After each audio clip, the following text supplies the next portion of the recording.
আসসালামু আলাইকুম আপন মানুষজন অনলি কুকিং রেসিপিস চ্যানেলের পক্ষ থেকে জানাই স্বাগতম। আজকে আমি আপনারা লাগি লই আইছি না ভাত না রুটি না পরোটা, খুবই মজাদার একটা হেলদি রেসিপি। আর এই রেসিপিটা যদি আপনারাও বাসাতে একবার বানাইয়া খাইন তাহলে ভাত অথবা রুটি পরোটা খাওয়ার কোনো দরকার হইতো না, এক বাটি খাইলেও পেট ভরি যাব। তো কিলাখান আমি এই রেসিপিটা বানাইছি আপনারা দেখাইলাম, আশা করি ধৈর্য ধরিয়া পুরা ভিডিওটা দেখবা। রেসিপিটা বানাইবার লাগি চুলার উপরে একটা প্যান বয়া দিছি, প্যানের মাঝে দিলাইরাম 1 চা চামচ পরিমাণ ঘি।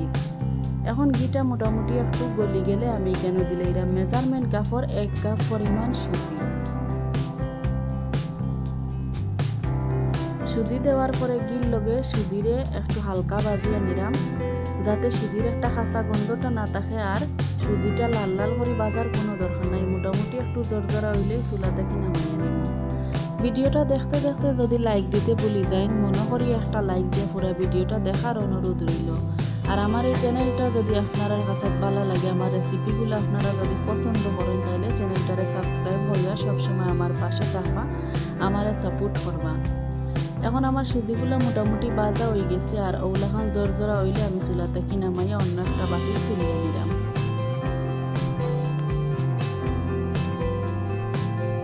এখন আমি ওপেনও দিলাইরাম 2 টেবিল চামচ পরিমাণ সয়াবিন তেল, আর দিলাম কিছুটা তেজপাতা, 2-3 টুকরা দারচিনি আর একটা এলাচ। 1/2 চামচের মতো দিলাইরাম কালো জিরা। এখন সবগুলারে হালকা একটু তেল ভাজিয়া নিলাম, যাতে খুব সুন্দর একটা গ্রান ছড়ায়।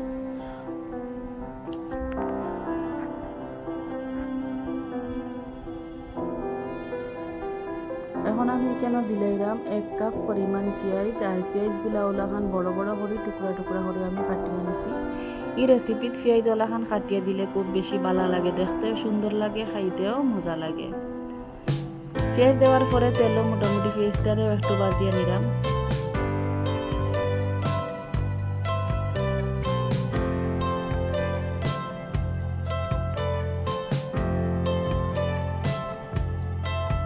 পেঁয়াজ মোটামুটি একটু ভাজা হয়ে গেছে, আর কালারটাও পাল্টে গেছে। এখন আমি এখানে দিলাইরাম 1 চামচ আদা কুচি আর 1 চামচ রসুন কুচি। এখন আবারও সবগুলো আর একটু নাড়াচাড়া করিয়া তেল ভাজিয়ে নিছি। এখন দিলাইরাম স্বাদ মতো লবণ। লবণটা আপনার পরিমাণ অনুযায়ী দিন যেন। লবণ দেওয়ার পরে সবগুলারে আবারও মিশাইয়ে একটু নিলাম।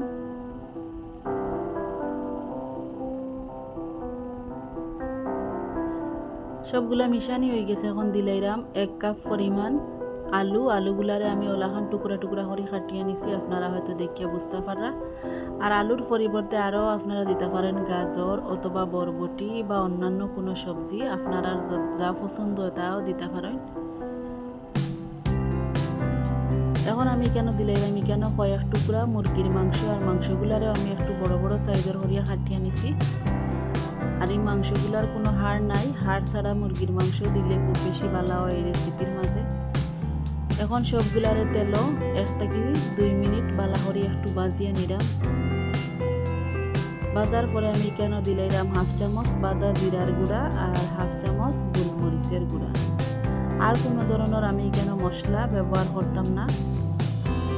এখন সবগুলারে ভালো করে একটু মিশাইয়ে নিলাম।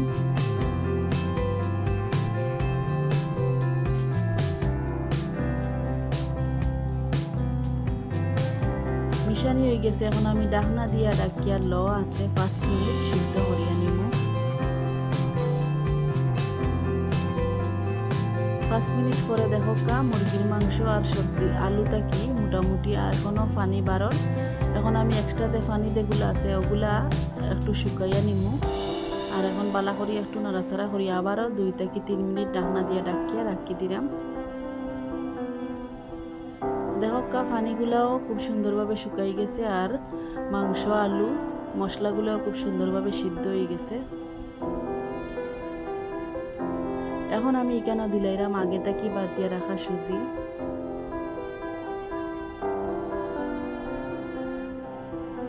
সুজি দেওয়ার পরে সবগুলারে ভালো করে একটু চামচ দিয়ে মিশাইয়া নিলাম।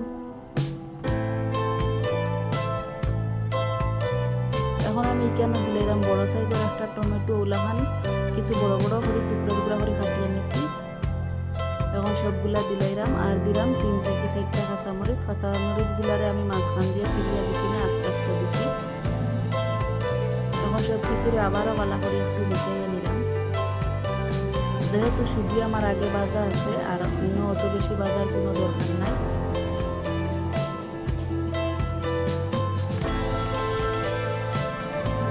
এখন আমি এখানে দিলাম 1 কাপ পরিমাণ কুসুম গরম পানি। যে কাপ দিয়ে আমি সুজি দিছি ও কাপ দিয়ে দিলাম 1 কাপ পরিমাণ পানি।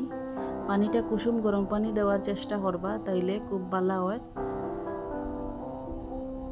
সুজিগুলা জড়জড়া হইব আর রেসিপিটা দেখতে খুব সুন্দর হইব, খাইতেও ভালো লাগবে।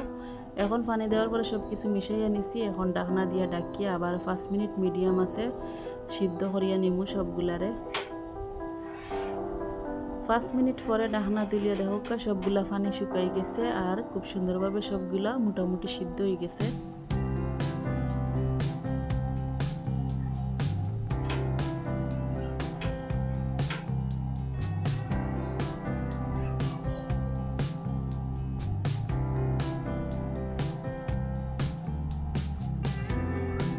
এখন আমি এখানে দিলাম 1 চামচ পরিমাণ ঘিটা অবশ্যই দেওয়ার চেষ্টা করবা।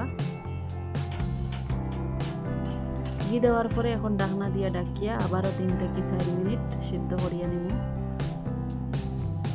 এখন কিন্তু লোয়া আছে, আমি 3 থেকে 4 মিনিট সিদ্ধ করিয়া নিছি। এখন দেখো ঢাকনা তুলিয়া আগে থেকে অনেকটা জোর জোর হয়েছে আর খুব সুন্দর একটা কালার হয়েছে। আসলে এই রেসিপিটা খুবই মজার হয়, আপনারা একবার বাসাত বানাইয়া খাইয়া দেখুন যেন। এখন আমি কেন দিলাইরাম উপরে থেকে কিছুটা ধনিয়া পাতা কুচি আর দিলাইরাম 1/2 চামচ গরম মশলার গুঁড়া আর কিছুটা পরিমাণ ভাজা চীনাবাদামটা দিলে খাওয়ার সময় রেসিপিটা খুব বেশি ভালো লাগে, বাচ্চাইতে অনেক বেশি পছন্দ করেন।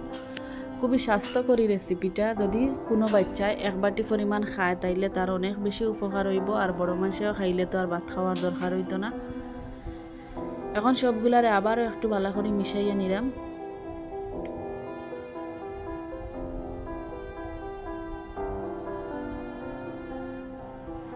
এখন আমি চুলা থাকি নামাইয়া গরম গরম পরিবেশন করি আপনারা দেখাইলাম।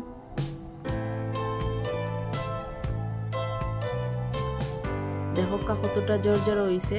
যদি আমার এই রেসিপিটা আপনারা কাছে ভালো লাগে তাইলে আমার চ্যানেলটারে সাবস্ক্রাইব করবা আর আমার এই রেসিপিটা কিলাখান লাগছে কমেন্ট করিয়া জানাইবা। আমার আজকের